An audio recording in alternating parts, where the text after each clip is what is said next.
The O3 model, that is the objective output outcome model, is probably out of all the Agile PM plugins that this series is about, the most pure and perfect example of the power of simplicity.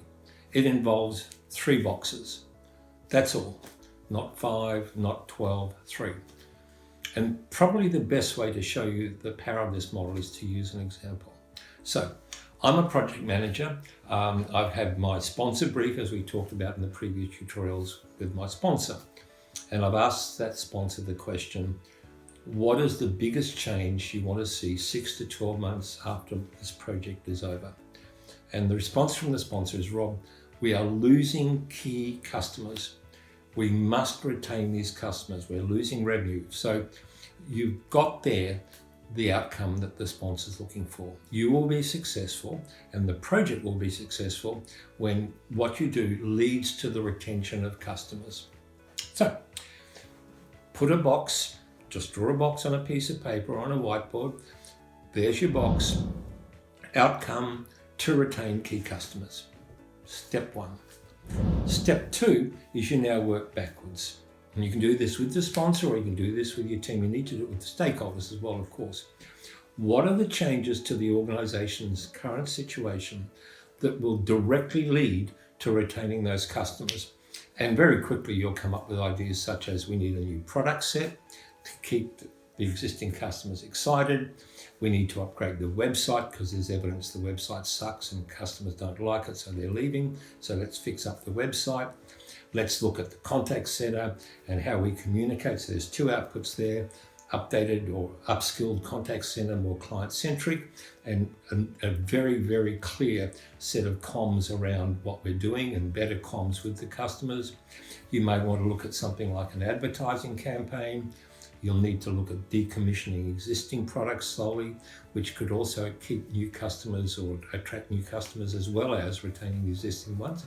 And we'll come back to the idea of retaining and attracting customers in the next tutorial. But again, let's keep focused on that primary outcome, which is to retain existing customers. So you'll now have your outcome box and a set of boxes, which we're now going to call outputs. Think of these, if you wish, as deliverables. Things that your project are going to deliver, which will directly lead to that outcome. Where a lot of people get a little bit confused is once you've got your outputs and your outcome, you also know what your objectives of your project are, because it only takes a minute to figure this out. If an output is to upgrade the website or upgrade a website, then you know the objective to upgrade that website. If you need to have a new product set, you're going to have an objective which is to create a new product set. And some people say, well, isn't that a bit redundant, Rob? Because you've got the outputs and the objectives are nothing more than producing those outputs. But if you think about it even for a minute, the best definition of an objective is a statement of intent to produce an output. An objective is a statement of intent to produce an output. So, I want to take a holiday. That's an objective. How will I know when I've achieved that objective? When I'm on holidays. You'll get used to the simplicity of that. So now we have a very simple picture of what our project's supposed to be doing. We're going to produce a new website. Output is the new website. We're going to update the product set. The output is the new product set.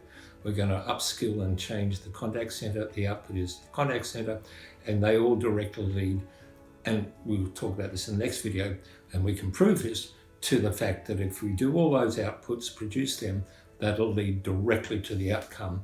That is, we've retained customers and overall the project's being successful. As you already sort of understand, the whole of life model is now coming into play here as well, and we'll explore that in the next tutorial. So welcome to the O3, Objective, Output, Outcome.